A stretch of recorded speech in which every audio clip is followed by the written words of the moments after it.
সুপ্রিয় সুধী সবাইকে আমন্ত্রণ জানাচ্ছি চ্যানেল এসের আমাদের বিশেষ আয়োজন সুপারসেন ক্যাবলস মুক্ত আলাপ অনুষ্ঠান। দর্শক, আপনারা জানেন যে প্রতিটি পর্বে আমরা একটি বিষয় নিয়ে কথা বলে থাকি, বিশেষ করে বাংলাদেশের রাজনীতি অর্থনীতি সর্বশেষ বিষয় নিয়ে কথা বলে থাকি। তারই ধারাবাহিকতা আমরা আলোচনা করব একটি ভিন্ন বিষয় নিয়ে, যেটি হচ্ছে যে আমরা দেখেছি যে সামনে নির্বাচন, ফেব্রুয়ারিতে নির্বাচনের কথা বলছে। সেই নির্বাচন নিয়ে কিন্তু বিএনপির অনেক দৌড়ঝাঁপ এবং তারা মাঠ গুছানোর চেষ্টা করছে। অন্যদিকে অন্যান্য সমমনা দলগুলো তারা অনেকে নির্বাচন চায়, অনেকে এই মুহূর্তে নির্বাচন চাচ্ছে না, সংস্কার চাচ্ছে। এবং ১৭ বছরের প্রায় হচ্ছে যে বিএনপি ক্ষমতার বাহিরে ছিল, সেই সময় তাদের নেতাকর্মীরা বলছে তারা অনেক অত্যাচার নির্যাতনের জুলুমের শিকার হয়েছিল। কতটুকু অত্যাচার নির্যাতন এবং জুলুমের শিকার হয়েছিল সেটি গণমাধ্যমে উঠে এসেছে, এবং দুজন যারা হচ্ছে ১৭ বছর অত্যাচার এবং নির্যাতনের শিকার হয়েছে সেই দুজন মানুষকে আজ আমাদের বিশেষ আয়োজনে আমন্ত্রণ জানিয়েছি। আমাদের সাথে আছেন অত্যন্ত প্রিয় মানুষ, আমার একেবারে বাম পাশে বসে আছেন বিএনপি জাতীয় নির্বাহী কমিটির সদস্য কৃষিবিদ জনাব শামীমুর রহমান শামীম। জনাব শামীম, আপনাকে স্বাগত আমাদের এই বিশেষ আয়োজনে। ধন্যবাদ আপনাকে। চ্যানেল এস কর্তৃপক্ষকে আমি ধন্যবাদ জানাই, কৃতজ্ঞতা জানাই আমাকে এখানে আমন্ত্রণ জানানোর জন্য। এবং আমার সাথে আছেন আরেকজন হচ্ছে নির্যাতিত নিপীড়িত মানুষ, রমিজ হাওলাদার, ব্যবসায়ী এবং একই সাথে বিএনপি রাজনীতির সাথে কর্মী হিসেবে দীর্ঘদিন আছেন এবং যিনি বুলেটের আঘাতে বিদ্ধ হয়েছিলেন। জনাব রমিজ, আপনাকে স্বাগত আমাদের বিশেষ আয়োজন। ধন্যবাদ জানাই চ্যানেলের মুক্ত আলাপ অনুষ্ঠানে আমাকে আমন্ত্রণ করার জন্য আপনাকে বিশেষভাবে জনাব কৃষিবিদ শামীমুর রহমান, আপনাকে দিয়ে আজকে অনুষ্ঠান শুরু করতে চাচ্ছি। আমরা জানি যে ১৭ বছর আপনার প্রায় ক্ষমতার বাহিরে, এবং হচ্ছে যে গত ১ বছর হচ্ছে সরকারের পতন হয়েছে গত সরকারের, তখন আপনারা আবার আপনাদের কার্যক্রমগুলো আপনারা চালাচ্ছেন, বা এখন আপনাদের যতটুকু কার্যক্রম চালানো দরকার সেটি, এবং নির্বাচনী আপনাদের প্রস্তুতি রয়েছে। ১৭ বছর আপনাদের কি হয়েছিল? আপনাদের উপর বলছিলেন আপনারা অত্যাচার নির্যাতন জুলুম সবকিছু আপনাদের উপর দিয়ে স্টিম রোলার চালিয়েছিল। এটি কি আসলে কি কতটুকু চালানো হয়েছিল? আপনি কি মনে করছেন যে আপনিও নির্যাতনের শিকার হয়েছিলেন? আমরা জানি আপনি গণমাধ্যমে বলছেন যে সেই সময়টা আপনাদের দুর্বিষহ জীবনটা কিভাবে গিয়েছিল আপনাদের? ধন্যবাদ আপনাকে। গুরুত্বপূর্ণ প্রশ্নের অবতারণা করেছেন আপনি। আমাদের সাথে যারা যুক্ত রয়েছেন দেশে বিদেশে, দর্শকবৃন্দ সবাইকে আমি আন্তরিকভাবে সালাম, শুভেচ্ছা এবং অভিনন্দন জানাচ্ছি আজকের এই স্টুডিও থেকে। সবচেয়ে গুরুত্বপূর্ণ বিষয় হলো আপনি যেটা বলেছেন, এদেশের মানুষ দীর্ঘ ১৭ বছর গণতন্ত্র এবং তাদের অধিকার ফিরিয়ে পাওয়ার জন্য, গণতান্ত্রিক অধিকার, নাগরিক অধিকার, মত প্রকাশের অধিকার, গণতান্ত্রিক ভোটাধিকার প্রয়োগ করার জন্য তারা দীর্ঘ পথ সংগ্রাম করেছে, লড়াই করেছে। এদেশের মানুষ, বিশেষ করে বিএনপি, গত ১৭ বছর, 11-এর পর থেকে শুরু করে 18 বছর, আমি বলবো এটা গত 18 বছর মঈন ফখরুদ্দিন আহমেদ একটি নির্বাচিত সরকারকে অবৈধভাবে ক্ষমতাচ্যুত করে তারা সেদিন যাত্রা শুরু করেছিল। মূলত সেদিন থেকে ১/১১ এদেশের স্বাধীনতা, সার্বভৌমত্ব এবং গণতন্ত্রকে নতুন করে হত্যা করা হয়েছিল। এর আগেও করা হয়েছিল দেশে। দীর্ঘ পথ পরিক্রমায় ৫৪ বছরের ইতিহাসে বাংলাদেশের বারবারই গণতন্ত্র হোঁচট খেয়েছে, গণতন্ত্রকে হত্যা করা হয়েছে। ৩১-৩২ বছর প্রায় স্বৈরশাসক ফ্যাসিবাদের শাসন আমলে বাংলাদেশ ছিল, যে কারণেই বাংলাদেশে গণতান্ত্রিক শাসন ব্যবস্থা প্রাতিষ্ঠানিক রূপ পায়নি। গত ১৭ বছর ফ্যাসিবাদের বিরুদ্ধে লড়াই সংগ্রাম করতে গিয়ে বিএনপি গণতান্ত্রিক দল হিসেবে অসংখ্য প্রায় ৪,৭০০-রও বেশি নেতাকর্মীকে জীবন দিতে হয়েছে। হাজার হাজার মানুষের মধ্যে গুম হতে হয়েছে, বিচার বহির্ভূত হত্যাকাণ্ডের শিকার হতে হয়েছে, কখনো বা জেলখানায় মৃত্যুবরণ করতে হয়েছে, হত্যা করা হয়েছে। এই রক্তের সাগরে পাড়ি দিয়ে গণতন্ত্র প্রতিষ্ঠার সংগ্রামে আপোষহীনভাবে লড়াই করেছেন দেশনেত্রী বেগম খালেদা জিয়া ফ্যাসিবাদের বিরুদ্ধে, শেখ হাসিনার বিরুদ্ধে গত ১৭ বছর। অবৈধভাবে ২০১৮ সালে ৮ই ফেব্রুয়ারি মিথ্যা মামলায় তাকে কারাগারে রায় দিয়ে নেওয়ার পরেও আমাদের ভারপ্রাপ্ত চেয়ারম্যান জনাব তারেক রহমান সাহেবের নেতৃত্বে এই সংগ্রাম চলমান রয়েছে। আপনার এই সংগ্রামে কি অন্য কাউকে পাশে পেয়েছেন নাকি না বিএনপি এককভাবেই, মানে তখন আপনার আন্দোলন সংগ্রামটি করেছিল? বিএনপি এককভাবে বৃহত্তর, এদেশের সবচেয়ে বড়, জনপ্রিয় এবং সংখ্যাগরিষ্ঠ মানুষের প্রতিনিধিত্ব করে বাংলাদেশ জাতীয়তাবাদী দল। সেই হিসেবে বিএনপি জোটবদ্ধ হয়ে অন্যান্য গণতান্ত্রিক রাজনৈতিক দলগুলোকে সাথে নিয়ে ফ্যাসিবাদের বিরুদ্ধেও লড়াই সংগ্রাম করেছে। এর জন্য বিএনপির অসংখ্য মানুষকে, আমি বলেছি, হাজার হাজার নেতাকর্মীকে গুম, খুন এবং বিচার বহির্ভূত হত্যাকাণ্ডের শিকার হতে হয়েছে। সেই লড়াই সংগ্রাম শুধু ছিল দেশে গণতন্ত্র প্রতিষ্ঠার সংগ্রাম। দেশনেত্রী বেগম খালেদা জিয়ার দীর্ঘ ৪৩ বছরের রাজনৈতিক ইতিহাসে আপনি পর্যালোচনা করে দেখুন, তিনি বাংলাদেশের রাজনীতিতে 43 বছর আজকে রয়েছেন, নেতৃত্ব দিচ্ছেন। তিনি 3বারের প্রধানমন্ত্রী, 2বার বিরোধী দলীয় নেত্রী হিসেবে দায়িত্ব পালন করেছেন। তিনি দুইটি সামরিক সরকারকে তিনি পরাজিত করেছেন, মঈন ফখরুদ্দিন, এরশাদ এবং শেখ হাসিনার 17 বছরের দুঃশাসনের বিরুদ্ধে লড়াই করেছেন। নিজের জীবনকে মৃত্যুর মুখে ঠেলে দিয়ে তিনি নিজের জীবনকে বিলিয়ে দিয়ে গণতন্ত্রের প্রশ্নে আপোষহীন ভূমিকা পালন করেছেন, সেটি কারাগারে গিয়েছেন। জি কিন্তু তিনি কখনো হাল ছাড়েননি। গণতন্ত্রের সাথে নিয়ে বারবারই তিনি গণতন্ত্রকে পুনঃপ্রতিষ্ঠা করে বাংলাদেশে জনগণের সমর্থন নিয়ে গণতন্ত্রকে পুনঃপ্রতিষ্ঠা করেছেন। শেখ হাসিনার পতনের মধ্য দিয়ে, তারেক রহমানের হাত ধরেই এই জুলাই বিপ্লবের মধ্য দিয়ে 17 বছরের আন্দোলন সংগ্রাম এক হয়ে এই যে ক্ষেত্রটা তৈরি হয়েছে, 17 বছর আমরা আন্দোলন সংগ্রাম করেছি ফ্যাসিবাদের বিরুদ্ধে, এই সরকারের পতনের জন্য একটি ক্ষেত্র তৈরি হয়েছে। সর্বশেষে জুলাই বিপ্লবের মধ্য দিয়ে চূড়ান্ত রূপ নেয়, শেখ হাসিনা পালিয়ে যেতে বাধ্য হয়। আমরা আমরা এই প্রসঙ্গে আসবো, নির্বাচনে আরো অনেক কথা বলবো। রমিজ হাওলাদার, আপনি এর আগে গণমাধ্যমে বলছেন যে আপনি অত্যাচার এবং নির্যাতনের শিকার এবং কর্মী হিসেবে বিএনপি করেন। বিএনপির অনেক কর্মী এখনো যখনই কোনো প্রোগ্রাম হয় তখন হচ্ছে যে মানে দলের একেবারে সামনে বসে বলে যে এই অত্যাচার নির্যাতনের 17টি বছর আপনাদের কিভাবে গিয়েছিল? কি আপনারা কি একেবারে কি ঘর ছাড়া হয়েছিলেন বা ভিটা ছাড়া কি হয়েছিলেন কিনা, বা হচ্ছে কিভাবে আপনাদের জীবনটি গিয়েছিল সেখানে? জি, অবশ্যই। ফখরুদ্দিন মঈনুদ্দিনের সময় থেকে শুরু করে আমাদের বিএনপির যারা নিপীড়িত কর্মী, যারা বিএনপির অন্তত তৃণমূল থেকে বিএনপির সমর্থক যারাই ছিল, তারা কেউই ভালোভাবে এলাকায় থাকতে পারে নাই।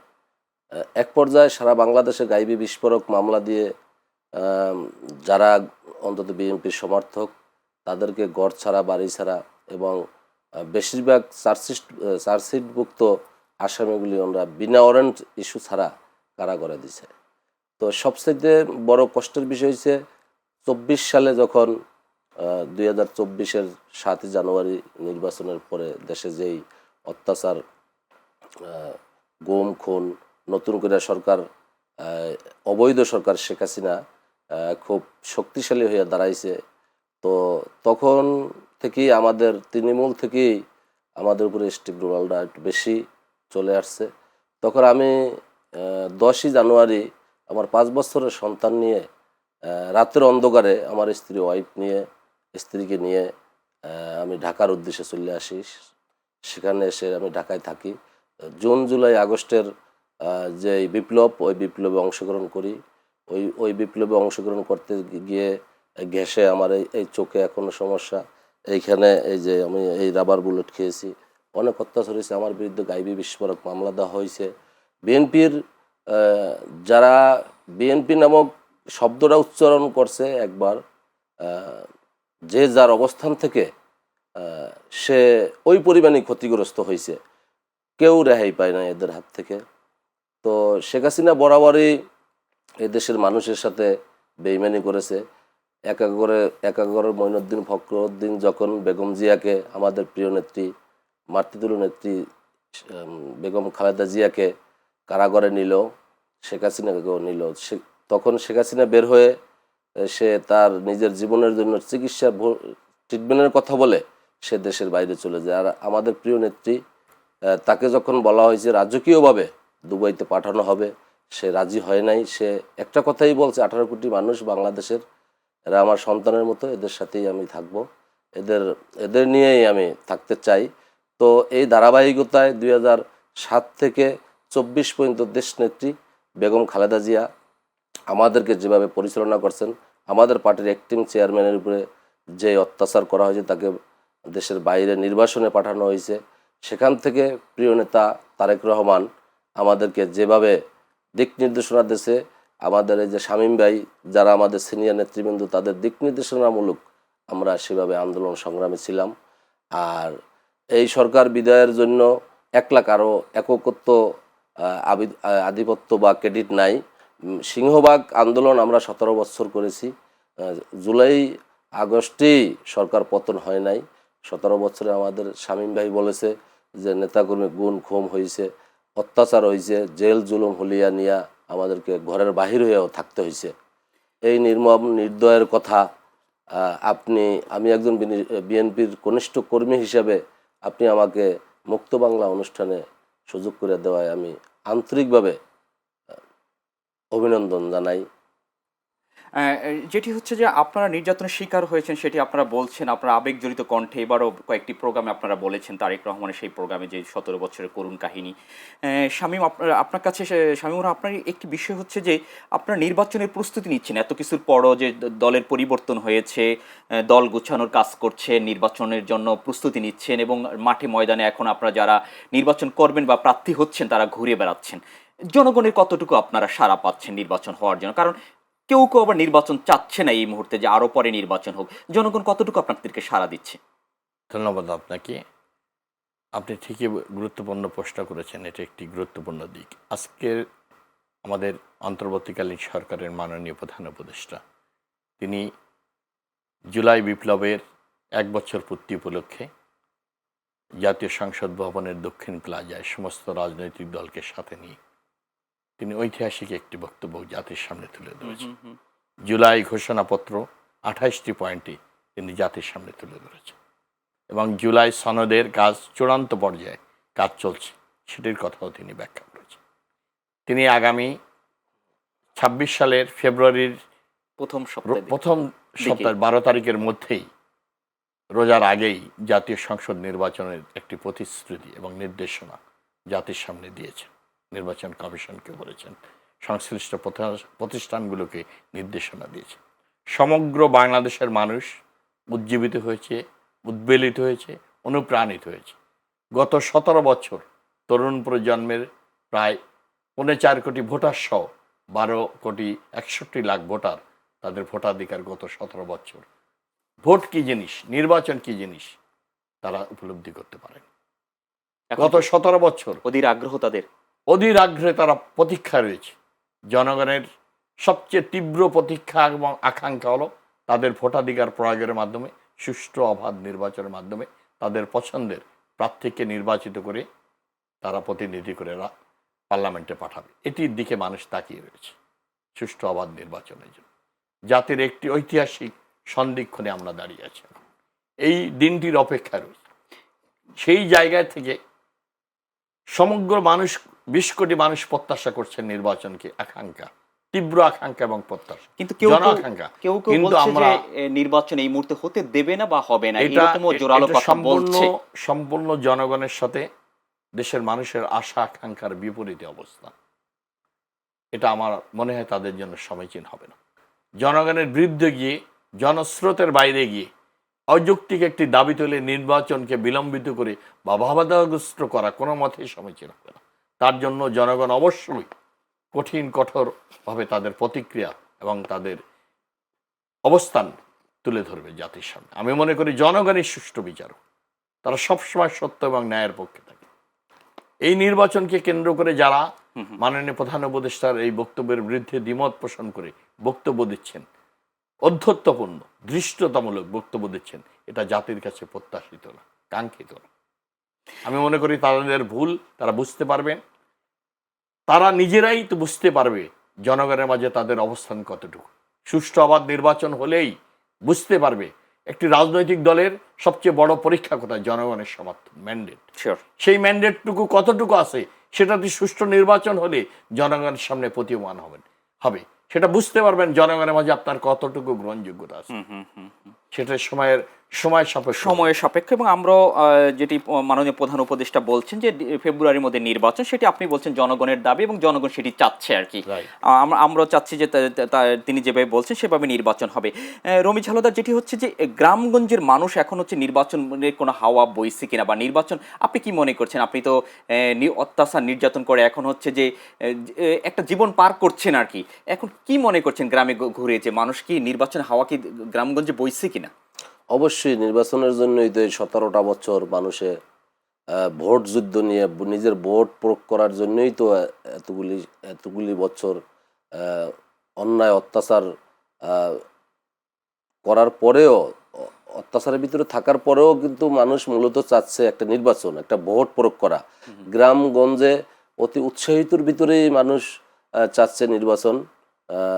অবশ্যই প্রধান উপদেষ্টা যেহেতু ফেব্রুয়ারিতে নির্বাচন দিছে, নির্বাচনের একটা ডেট ঘোষণা করছে, ওই ডেট অনুযায়ী গ্রামগঞ্জ এবং শহর পর্যন্ত, মহানগর, জেলা, উপজেলা, থানা, পৌরসভা, ইউনিয়ন, গ্রাম, ওয়ার্ড পর্যন্ত সবাই নির্বাচনমুখী, সবাই উৎসব মুখর পরিবেশে নিজের ভোট নিজে দেওয়ার জন্য অধুর আগ্রহে আছে।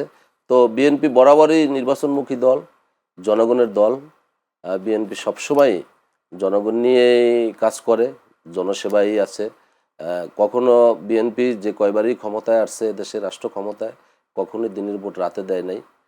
প্রত্যক্ষ ভোটে বিএনপি ইনশাল্লাহ আবারও বিপুল ভোটে ব্যবধানে, বিপুল এমপির ব্যবধানে ইনশাল্লাহ আবার সরকার গঠন করবে। যে আমাদের সিনিয়র ভাই শামীমুর রহমান, শামীম ভাইও আশাবাদী, সেও ইলেকশনে সম্ভাব্য সংসদ সদস্য প্রার্থী। তো আমাদের মূলত শুধু বিএনপিরই নির্বাচনটা না, সাধারণ যারাই আছে সবাই চায় নির্বাচনটা হোক। কারণ এই নির্বাচনের জন্য আপনার অনির্বাচিত সরকার শেখ হাসিনা থাকতে দিনের ভোট রাতে দিয়ে ব্যবসায়িক পরিবেশ এদেশের খুব খারাপ ছিল। আর এখনও দেশে নির্বাচিত সরকার না, একটা অন্তর্বর্তীকালীন সরকার। বহির্বিশ্ব বিভিন্ন দেশেই ব্যবসা বাণিজ্যিকটা সেভাবে করতে চায় না। একটা নির্বাচিত সরকার হইলে অবশ্যই আমাদের দেশের ব্যবসা বাণিজ্য এবং সকল ক্ষেত্রে সুবিধাজনক হবে আমি মনে করি। এটি হচ্ছে যে প্রতিহিংসার রাজনীতি বলতে একটি কথা আছে। বিএনপি এখন বাংলাদেশের সবচেয়ে বড় দল এবং হচ্ছে সবচেয়ে গ্রহণযোগ্য দল আমরা মনে করছি আর কি। সেক্ষেত্রে হচ্ছে আপনাদের উপরে যেরকম স্টিম রোলার বা হচ্ছে আপনি যেটা বলছেন, অনেকগুলো কথাই বলছেন যে অত্যাচার নির্যাতন করা হয়েছিল, আপনার কখনো ক্ষমতায় গেলে কি সেটার পুনরাবৃত্তি করবেন কিনা বা ঘটাবেন কিনা সেটুকু? না, সেটা তো প্রশ্নই আসে না। বিএনপির গঠনতন্ত্রে কখনোই সন্ত্রাস নৈরাজ্য যারা করবে তাদেরকে কখনোই বিএনপি স্থান দেবে না। বিএনপির অ্যাক্টিং চেয়ারম্যান দেশনেত্রী বেগম খালেদা জিয়া সব বরাবরই দেশপ্রেম নিয়ে এবং আপোষের নেত্রী।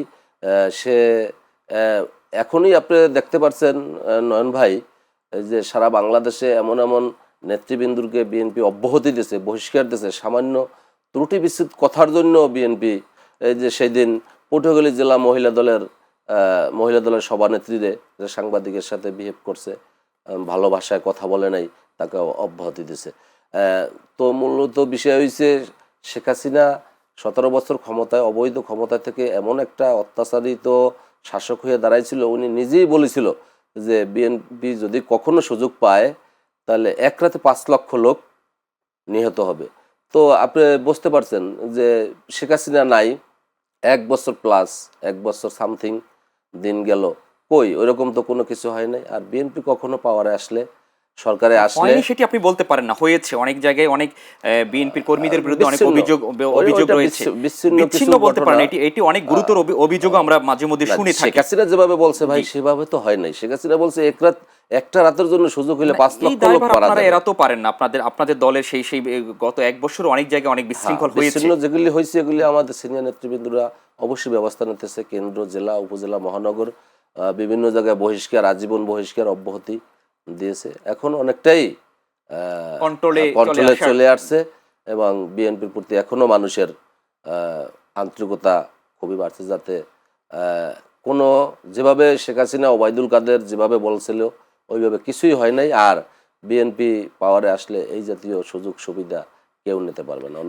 আমরা আশা করছি যে একটি দেশে একটি শান্তি পরিবেশ বিরাজ করুক আর কি। শামীমুর রহমান, যেটি হচ্ছে যে এই আন্দোলন জুলাইতে যেই সরকার পতন হয়েছিল আগস্টের 5 তারিখে, সেটি নিয়ে হচ্ছে যে কেউ একক ক্রেডিট নিতে চাচ্ছে বা এটি বলা হচ্ছে তাদের একক ক্রেডিট, আপনাদের সেরকম কোনো কিছুকে বা দেখা হচ্ছে না, বা এই বিষয়গুলো আমরা কথা বলবো ছোট্ট একটা বিরতির পরে।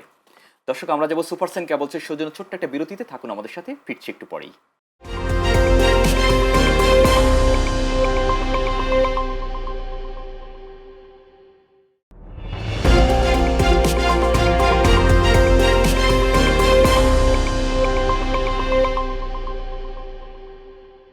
বিরতির পর সবাইকে আমন্ত্রণ জানাচ্ছি সুপারসেন কেবলস মুক্ত আলাপ অনুষ্ঠানে। আমাদের সাথে অত্যন্ত দুজন প্রিয় মানুষ আছেন। আমাদের সাথে আছেন কৃষিবিদ শামীমুর রহমান শামীম, গবেষণা বিষয়ক সম্পাদক, জাতীয় নির্বাহী কমিটি বিএনপির, এবং হচ্ছে যে রমিজ হাওলাদার আছেন, তিনি বিএনপির কর্মী।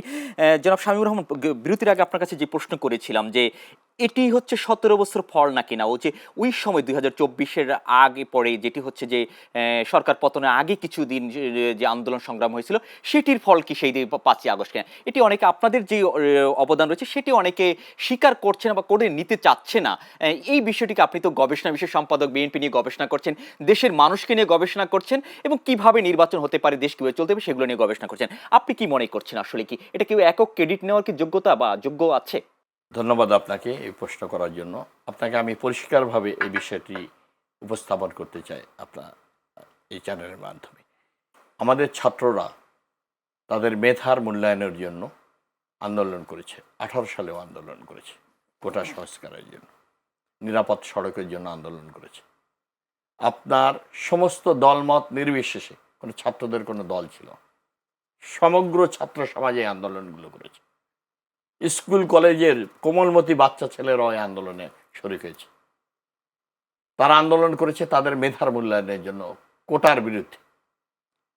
কোটার বিকল্প মেধার বিকল্প কখনো কোটা হতে পারে না। এই জন্য সমগ্র ছাত্র সমাজ আন্দোলন করেছেন তাদের মেধার জন্য, মেধার মূল্যায়নের জন্য। এই আন্দোলন আপনাকে একটি পর্যায়ে শাসক দলের 18 সালে যেমন দমন করেছেন, নিরাপদ সড়ক আন্দোলন, কোটা সংস্কারের আন্দোলন, একইভাবে এই 24শে জুলাই এই ছাত্রদের যে গড়ে ওঠা আন্দোলন, মেধার জন্য আন্দোলন, এটাকে দমন করতে চেয়েছে, নিষ্ঠুরতম পথ অবলম্বন করেছে। ছাত্রদের উপর গুম, খুন, অত্যাচার, ব্লক রেট দিয়ে ছাত্রছাত্রীদের উপরও অমানবিক নির্যাতন, নিপীড়ন চালিয়ে এই আন্দোলনকে স্তব্ধ করার রাষ্ট্রীয় পৃষ্ঠপোষকতা এটা চালিয়েছিল ছাত্রলীগ, যুবলীগ এবং রাষ্ট্রের সমস্ত বাহিনী। এই আন্দোলন এত তীব্রতর আকার ধারণ করেছে যে আমাদের সমগ্র ছাত্র সমাজ রাজপথে নেমে এসেছে। এর পিছনে ছিল 17 বছরের গণতান্ত্রিক আন্দোলন সংগ্রামে, ফ্যাসিবাদের বিরুদ্ধে লড়াই সংগ্রামে জনবিচ্ছিন্ন হওয়া এই সরকার শুধুমাত্র রাষ্ট্র শক্তিকে ব্যবহার করে জনগণের কোনো সমর্থন ছাড়াই সরকার টিকেছিল, ফোকলা হয়ে গেছিল। গত 17 বছর ফ্যাসিবাদ বিরোধী আন্দোলন সংগ্রামে বিএনপি যে বেগম খালেদা জিয়া, তারেক রহমান নেতৃত্ব দিয়েছেন, এই সরকারকে জনবিচ্ছিন্ন করেছেন। সেই প্রেক্ষাপটেই হঠাৎ করে তো আন্দোলন 16 দিন বা 14 দিনের আন্দোলনে সরকারের পতন হয়নি। একটি প্রেক্ষাপট ছিল এই 17 বছর আন্দোলন সংগ্রামে। দুঃশাসনের সমস্ত মানুষ, শ্রেণী পেশা, দলের মানুষ আজকে ঐক্যবদ্ধ হয়েছে এই ফ্যাসিবাদের পতনে। তারাই পিছনে থেকে এই ছাত্রদেরকে সহযোগিতা করেছে। আপনি দেখেন নাই আমাদের ভারপ্রাপ্ত চেয়ারম্যান বারবার নির্দেশনা দিয়েছেন, যখন ছাত্রদের উপর গুলি চালিয়েছেন তিনি বলেছেন, সমস্ত নেতাকর্মীদেরকে নির্দেশ দিয়েছেন তাদের পাশে দাঁড়ানোর জন্য, তাদের পাশে সাহায্য করার জন্য। তিনি বলেছেন, দৃঢ়তার সাথে বলেছেন, দফা 1, দাবি 1, খুনি হাসিনার পদত্যাগ। তারপরে সমস্ত রাজনৈতিক দলের নেতৃবৃন্দ, তিনি তো শুধু বিএনপির নেতা না, জোটবদ্ধ অনেকগুলো রাজনৈতিক দলের, 37টি রাজনৈতিক দলের তিনি প্রধান নেতা, সবাইকে তিনি নির্দেশনা দিয়েছেন ছাত্রদের পাশে ঝাঁপিয়ে পড়ে তাদের অধিকার রক্ষা করার জন্য। এই আন্দোলনের একটি পর্যায়ে 1 দফার আন্দোলনের পর্যায়ে বসে কেউ যদি সেটি অস্বীকার করে, অসম্ভব। এটা তো ইতিহাস জীবন্ত সাক্ষী রয়েছে। 1 দফায় তো তারেক রহমান সাহেব বলেছেন, ভারপ্রাপ্ত চেয়ারম্যান হিসেবে বিএনপির, শুধু বিএনপি না, সমগ্র বিরোধী ফ্যাসিবাদ বিরোধী রাজনৈতিক দলের প্রধান নেতা হিসেবে তিনি নির্দেশনা দিয়েছে সমস্ত রাজনৈতিক দলকে ফ্যাসিবাদের বিরুদ্ধে ছাত্রদের পাশে দাঁড়ানোর জন্য। দফা 1, দাবি 1, খুনি হাসিনার পদত্যাগ। যখন ছাত্রদেরকে হত্যা করছিল তখন তো সবাই ঝাঁপিয়ে পড়েছে, কোটি কোটি মানুষ রাস্তায় নেমে এসেছে ফ্যাসিবাদের বিরুদ্ধে। 5ই আগস্টের আগে 16ই আবু সাইদ গুলিবিদ্ধ হয়েছেন, তপ্ত বুলেট তাকে বুকে ধারণ করে শহীদই মৃত্যু হয়েছে তার। খুনি হাসিনার পুলিশ বাহিনী তাকে হত্যা করেছে, খুলনা বিশ্ববিদ্যালয় মুগ্ধকে হত্যা করেছে, রায়হানকে হত্যা করেছে। এভাবে 2000 ছাত্রকে, জনতাকে, মেহনতি মানুষ, শ্রমিক জনতা, ছাত্রদেরকে একের পর এক তপ্ত বুলেট খুনি হাসিনার তাদেরকে জীবনকে কেড়ে নিয়েছে। তাদের উৎসর্গতার মধ্য দিয়ে আমরা 1 দফার আন্দোলনে কোটি কোটি মানুষ, দলমত নির্বিশেষে, আবাল বৃদ্ধ বনিতা, নারী, শিশু, মাদ্রাসা ছাত্র, আমাদের ছাত্রছাত্রীরা, তরুণরা, আমাদের মেয়েরা সামনের কাতার আসছে, মাদ্রাসা ছাত্র, সবাই মানে একই সাথে সবাই আন্দোলনে ঝাঁপিয়ে পড়েছিল। পৃথিবীতে এমন নিরস্ত্র মানুষের বিপ্লব গত 200 বছরের ইতিহাসে হয়নি। আর এত মানুষের, ছাত্রদের আত্মত্যাগ পৃথিবীর ইতিহাসে 200 বছরে হয়নি। সেই আত্মত্যাগের মধ্য দিয়েই হাসিনা বাধ্য হয়েছে দেশ ছাড়িয়ে পালিয়ে যেতে। এটা তো সবাই, দলমত বিশেষে সবচেয়ে ক্রেডিট এখানে বেশি হলো আমাদের ছাত্র সমাজ। তারা তো কোনো দলের ছিল না, কোনো এক দলের ছিল না। স্কুল কলেজের ছাত্র, তারা তো কোনো রাজনৈতিক দলের সদস্য ছিল না। তাদের মেধার জন্য তারা রাজপথে এসেছে, সমস্ত রাজনৈতিক দল তাদের পাশে এসে দাঁড়িয়েছে। বিএনপি প্রধান রাজনৈতিক দল, সবচেয়ে জনপ্রিয় রাজনৈতিক, তার ভারপ্রাপ্ত চেয়ারম্যানের নির্দেশনায় এই দলের লক্ষ লক্ষ নেতাকর্মীরা ছাত্রদের পাশে দাঁড়িয়েছেন, তাদের পাশে দাঁড়িয়েছেন, এই আন্দোলনকে সফল করেছে। এটি এটি এটি সবারই অবদান ছিল এবং সবাই যার যার জায়গা থেকে সেটি। কিন্তু এখন এই আন্দোলনের পরে আমরা দেখছি যে বিভিন্ন সময় কিন্তু এক একজন এইভাবে এক দলকে আরেক দল হচ্ছে কটুভাবে কথা বলছে, এটি নিয়েও কিন্তু কথা হচ্ছে। কিন্তু এতে কি মানে যে তাদের মধ্যে একটা সামঞ্জস্যতা, এটি কি মানে নষ্ট হচ্ছে কিনা? আপনি কি আজকের যে প্রেক্ষাপটে যারা আজকে নতুন রাজনৈতিক দল খুলছে, আমি তাদের উদ্দেশ্যে বলতে চাই আপনার মাধ্যমে, আমাদের জাতীয় ইতিহাসের ব্রিটিশ বিরোধী আন্দোলন থেকে শুরু করে আপনি আমাদের জাতীয় ইতিহাসের প্রতিটি বাঁকে বাঁকে দেখুন, ব্রিটিশ বিরোধী আন্দোলন থেকে শুরু করে দেখুন আপনি প্রতিটা আমাদের 47 সাল, 52 সাল, 62 সাল, 69 সাল, 70-এর নির্বাচন, মুক্তিযুদ্ধ, আমাদের এরশাদ বিরোধী আন্দোলন, মঈন ফখরুদ্দিনের বিরুদ্ধে, সর্বশেষ জুলাই বিপ্লবে, প্রতিটি আন্দোলন সংগ্রামে আমাদের ছাত্ররা জাতির নেতৃত্ব দিয়েছে, তারা জীবন উৎসর্গ করেছে। তারা কিন্তু কেউ রাজনৈতিক দল করেনি, যার যার ঘরে ফিরে চলে গেছে লেখাপড়া। এই প্রথম, this is the first time, এই জুলাই বিপ্লবের পর সমগ্র ছাত্র সমাজ আমাদের অহংকার, গর্ব, তারা জীবন দিয়েছে, একের পর এক জীবন দিয়ে তারা এই ফ্যাসিবাদ মুক্ত করে বাংলাদেশের মানুষকে মুক্ত করেছে। সমগ্র ছাত্র সমাজের ক্রেডিট, এরা দলমত নির্বিশেষে। এটি কি দল গঠন করার পর তাদের না, এরা দল গঠনের আগে বলছি আমি, এরা কতটুকু অংশ ছাত্র সমাজের সমর্থন তাদের রয়েছে। আজকে যে তারা এনসিপি করছে, সমগ্র ছাত্র, আজকে সবচেয়ে বেশি অবদান রেখেছে আমাদের বেসরকারি বিশ্ববিদ্যালয়ের ছাত্ররা এই ফ্যাসিবাদের বিরুদ্ধে আন্দোলন।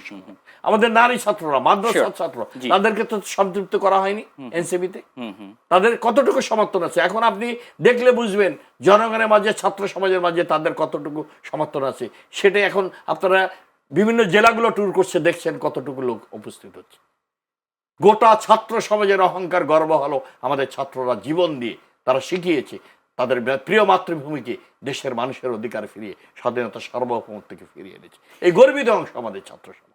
এটা সমগ্র ছাত্র সমাজকে তো একটি ছোট রাজনৈতিক দলের ব্র্যাকেট বন্দি করা যাবে না, প্রতিনিধিত্ব তারা করতে পারবে, সেটা ঠিক না? ঠিক না, নিশ্চয়ই সেটা বল।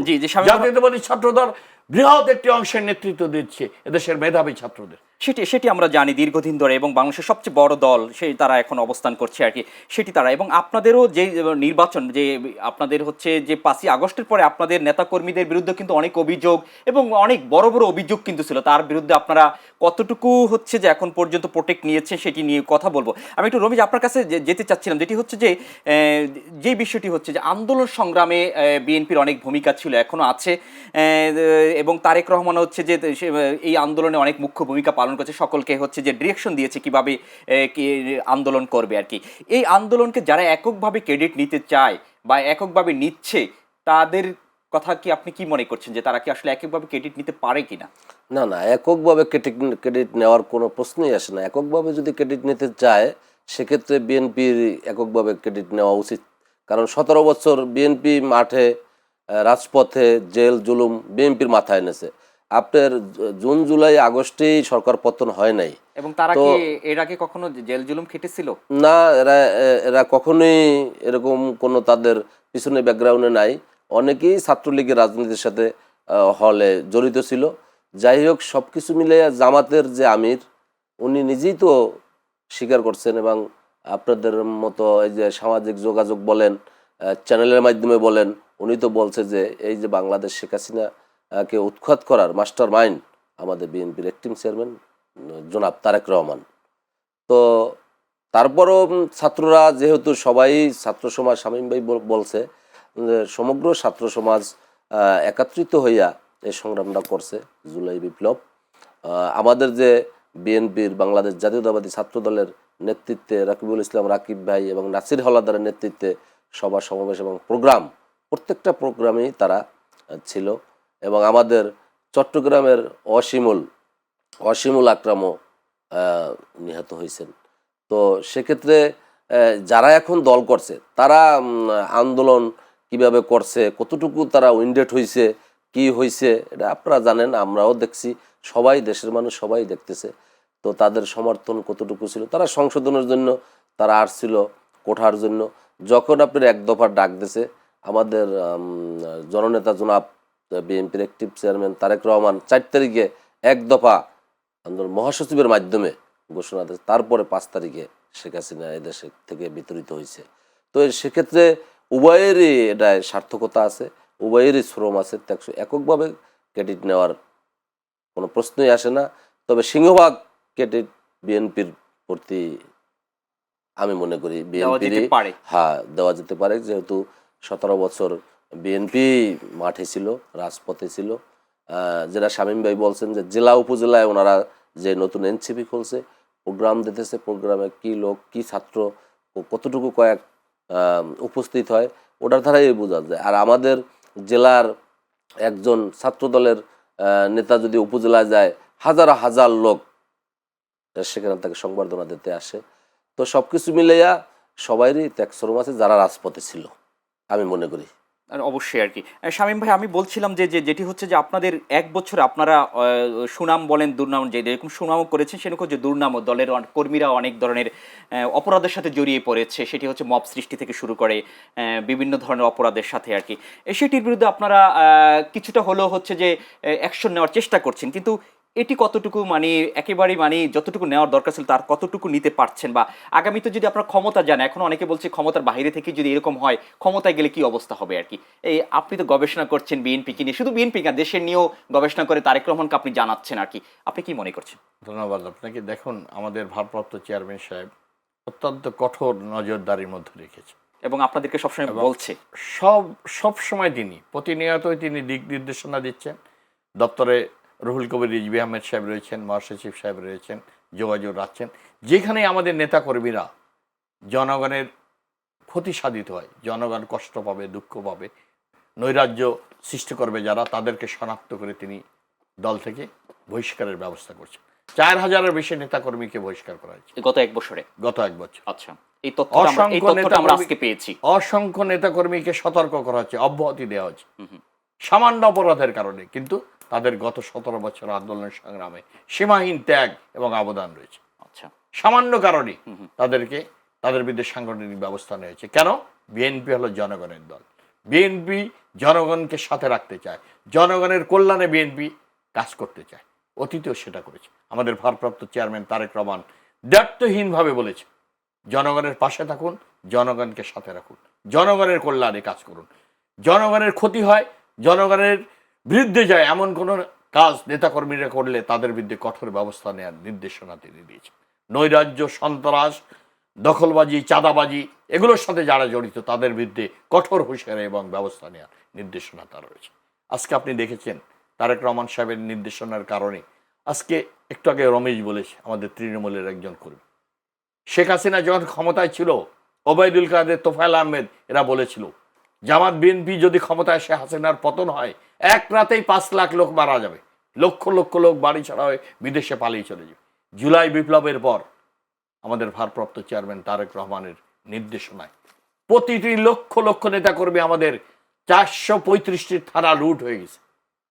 মন্দিরে আমাদের লক্ষ লক্ষ নেতাকর্মীরা তারেক রহমান সাহেবের নির্দেশনায় রাত জেগে জুলাই বিপ্লবের পর 5 আগস্টের পর থেকে আপনাদের পাহারা দিয়েছে মন্দির এবং থানাগুলোতে, যাতে কোনো প্রাণহানি ঘটে নাই, মানুষ মৃত্যুবরণ করেন অস্বাভাবিকভাবে। এই কৃতিত্ব কি বিএনপিকে, ভারপ্রাপ্ত চেয়ারম্যান তারেক রহমানকে আপনি দিবেন না? মানুষ দেখেছে আমাদের নেতাকর্মীরা প্রতিটি উপজেলায়, প্রতিটি ইউনিয়নে, প্রতিটি জেলায়, মহানগরে রাত জেগে জেগে লক্ষ লক্ষ নেতাকর্মীরা পাহারা দিয়েছে, যাতে মানুষের জান মালের নিরাপত্তা নিশ্চিত হয়। মসজিদ, মন্দির, প্যাগোডায়, চার্চে, গির্জায় যাতে কেউ হামলা না করে, হিন্দুদের উপর যাতে কেউ জুলুম না করে, সংখ্যালঘু মানুষ, সাধারণ মানুষের উপর যাতে অত্যাচার নির্যাতন না করে। কারণ কারোর হক হরণ করবেন না, আমরা যেটা বিশ্বাস করবেন, কারোর উপর জুলুম করবেন না। জুলুম করার পরিণতি আওয়ামী লীগের এই 17 বছর দেখেছেন। শামীম ভাই, সেটা আমরা করি না। বিএনপি এই নীতিতে বিশ্বাসী না। বিএনপি গণতান্ত্রিক দল, ন্যায় সত্য প্রতিষ্ঠার সংগ্রামে বিএনপি অবিচল থেকেছে, লড়াই করেছে মানুষের অধিকার প্রতিষ্ঠার জন্য। অন্যায়ের বিরুদ্ধে, দুর্নীতি, সন্ত্রাস, চাঁদাবাজ, নৈরাজ্য, মাদক এসব অপসংস্কৃতির বিরুদ্ধে বিএনপি সবসময় রুখে দাঁড়িয়েছে। এই জন্য বিএনপি দেশের সবচেয়ে এগুলো কি জিরো টলারেন্স থাকবে আপনারা যখন ক্ষমতায় আসেন?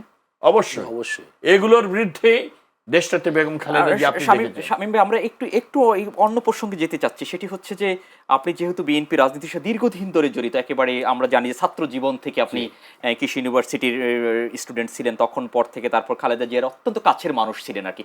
সেটি হচ্ছে যে আমরা বিএনপি থেকে প্রত্যাশা অনেক, কিন্তু প্রাপ্তির কতটুকু আপনারা আশাবাদী? যে অবশ্যই আমরা আশাবাদী। আপনি দেখুন, আপনি সুন্দর একটা প্রশ্ন এই মুহূর্তে আমাকে করছেন। এটার জন্য আমাদের জাতীয় ইতিহাসে বাংলাদেশের স্বাধীনতা যুদ্ধের পর থেকে শুরু করে প্রতিটি ক্ষেত্রে জাতীয় ইতিহাসের প্রতিটি বাঁকে বাঁকে বিএনপির হাত ধরে ঐতিহাসিক গৌরবমণ্ডিত অর্জন বিএনপির হাত ধরে সূচিত হয়েছে। আপনাকে আমি বলি, ৭১-এর মুক্তিযুদ্ধে মেজর জিয়া তৎকালীন সময় ৩৬ বছর বয়সে সামরিক বাহিনীর একজন মেজর, তিনি স্বাধীনতার ঘোষণা দিয়েছেন। এটি নিঃসন্দেহে অনেক বড় বিষয়। সরকার প্রধান, রাষ্ট্রপ্রধান হিসেবে head of the state, Awami লীগের স্বরাষ্ট্রমন্ত্রী মেজর রফিক, উনি একজন বীরুত্তম, তিনি তার বইতে লিখেছেন মেজর জিয়া ২৬শে মার্চে স্বাধীনতা ঘোষণা দিয়েছেন হেড অব দ্য স্টেট হিসেবে। একে খন্দকার তার বইতে লিখেছেন শহীদ জিয়া রহমানের স্বাধীনতা যুদ্ধের ঘোষণাকে লেনিনগ্রাদের স্টালিনের যুদ্ধের সাথে তুলনা করেছেন, তার বীরত্বপূর্ণ স্বাধীনতা ঘোষণা এবং রণাঙ্গের অস্ত্র হাতে লড়াই। শহীদ জিয়া রহমান ৭১-এর মুক্তিযুদ্ধে ৭ই নভেম্বর ৭৫-এর বিপ্লবের মধ্য দিয়ে গণতন্ত্রকে বহুদলীয় গণতন্ত্র প্রবর্তন করেছেন বাংলাদেশ। সেই হাত ধরেই শহীদ রাষ্ট্রপতি জিয়া রহমানের উত্তরসূরি বেগম খালেদা জিয়া বাংলাদেশে ৯ বছর সংগ্রাম করে এরশাদকে হটিয়ে গণতন্ত্রকে পুনঃপ্রতিষ্ঠা করেছে। তার হাত দিয়েই আপনাদের বাংলাদেশে গণতন্ত্র ফিরে এসেছে, সংসদীয় গণতন্ত্র প্রবর্তন হয়েছে এবং তিনি তার হাত দিয়েই অন্তর্বর্তীকালীন সরকার বলেন তৎকালীন সময় সব দলের দাবির প্রেক্ষিতে আমাদের সংবিধানে তত্ত্বাবধায়ক সরকারের ব্যবস্থা করেছে। আমরা শেষ করতে এই অর্জনগুলো বিএনপির হাত দিয়ে হয়েছে। উন্নয়ন, উৎপাদন, সমৃদ্ধির যে রাজনীতি সেটা বিএনপি করেছে, খালেদা জিয়া। আমরা কি তাহলে বিএনপির উপর আশা করতে পারি অবশ্যই সুন্দর বাংলাদেশ গড়ার ক্ষেত্রে তাদের অনেক অবদান থাকবে? 100%। আপনি বিএনপি এই বাংলাদেশের সংকটে সংগ্রামে নির্মাণে প্রতিটি ক্ষেত্রে ঐতিহাসিক ভূমিকা পালন করছে। এই কারণে এদেশের সংখ্যাগরিষ্ঠ মানুষ বিএনপিকে ভালোবাসে, আস্থায় রাখে। একটি মাত্র দল যে মানুষের আস্থা সমর্থন কুড়িয়েছে, সেটা শহীদ রাষ্ট্রপতি জিয়া রহমান, দেশনেত্রী বেগম খালেদা জিয়ার সততা, দেশপ্রেম, মানুষের কল্যাণে তাদের জীবনকে বিলিয়ে দিয়েছেন। এটা দেশের মানুষ বিশ্বাস করে। বিএনপি দেশের সবচেয়ে জনপ্রিয় দল এবং তারেক রহমান কাছে মানুষের প্রত্যাশা, তারা বাবার মতো মায়ের মতো বাংলাদেশকে গণতান্ত্রিক শাসন ব্যবস্থায় ফিরে এনে মানুষের অধিকার ফিরিয়ে দিয়ে তিনি কিংবদন্তি ইতিহাস রচনা করবেন। আমরা আশা করছি যে রমেশ হাওলাদার, আপনার কাছ থেকে সর্বশেষ জানতে চাচ্ছি কতটুকু আশাবাদী আমরা, আপনি একজন ক্ষুদ্র কর্মী হিসেবে, এবং অত্যাচার নির্যাতন আজকে আপনাদের এই প্রোগ্রামের মাধ্যমে আপনাকে আনার উদ্দেশ্য হচ্ছে যে আপনি যে বুলেটের আঘাত হয়েছেন, পিঠে যে বুলেট ঢুকেছিল, আপনি কতটুকু আশাবাদী এবং আপনাকে একটা স্বপ্ন দেখছি, তরুণ প্রজন্মকে একটা স্বপ্ন দেখতে পারি আগামীর বাংলাদেশ, সুন্দর একটা বাংলাদেশ বিএনপির হাত দিয়ে তৈরি হবে? জি অবশ্যই। বিএনপি দিয়া বিএনপির আসলে 100% আমরা আশাবাদী। দেশে খুন, নৈরাজ্য, মাদক, যাই বলেন, চোরাচালানি, কোনো কিছুই হবে না। আমাদের প্রিয় নেতা, জননেতা জনাব তারেক রহমানের নির্দেশেই বিএনপি পরিচালিত হয়েছে। তার নীতিতে, তার সততার আদর্শ নিয়ে যদি আমরা ধারাবাহিকতায় চলতে থাকি, ইনশাল্লাহ জিরো টলারেন্সে চলে আসবে। আমরা আশাবাদী যে আসলে অনেকগুলো বিষয় নিয়ে কথা বলা দরকার ছিল, আসলে সময় স্বল্পতার কারণে পারছি না। জনাব শামীমুর রহমান, তথ্য গবেষণা বিষয় সম্পাদক বিএনপির, আপনাকে অসংখ্য ধন্যবাদ, এবং রমেশ হাওলাদার, আপনাকে ধন্যবাদ আমাদেরকে এই বিশেষ আয়োজনে সময় দেওয়ার জন্য। অনেক ধন্যবাদ। প্রিয় দর্শক, আমরা আমাদের অনুষ্ঠান একেবারে শেষ প্রান্তে, তবে একটি কথা বলতে হচ্ছে যে আগামীর বাংলাদেশ বিনির্মাণ কাদের হাত ধরে হবে, সুন্দর বাংলাদেশ কাদের হাত ধরে আমরা একটি সুন্দর বাংলাদেশ দেখব, সবাই কাছে আমরা আশাবাদী, এবং আমরা আশা করছি যে ফেব্রুয়ারিতে যে নির্বাচন হবে সেই নির্বাচনের মাধ্যমে একটি সুন্দর সরকার গঠন হবে এবং যে অতীতে যে ঘটনাগুলো ঘটেছে সেগুলোর পুনরাবৃত্তি হবে না এবং সুন্দর বাংলাদেশ এবং তারা উপহার দেবে। অসংখ্য ধন্যবাদ এতক্ষণ আমাদের সাথে থাকার জন্য। আগামী পর্বে দেখা হবে নতুন কোনো অতিথির সাথে। সে পর্যন্ত সবাই ভালো থাকবেন। আল্লাহ হাফেজ, শুভরাত্রি।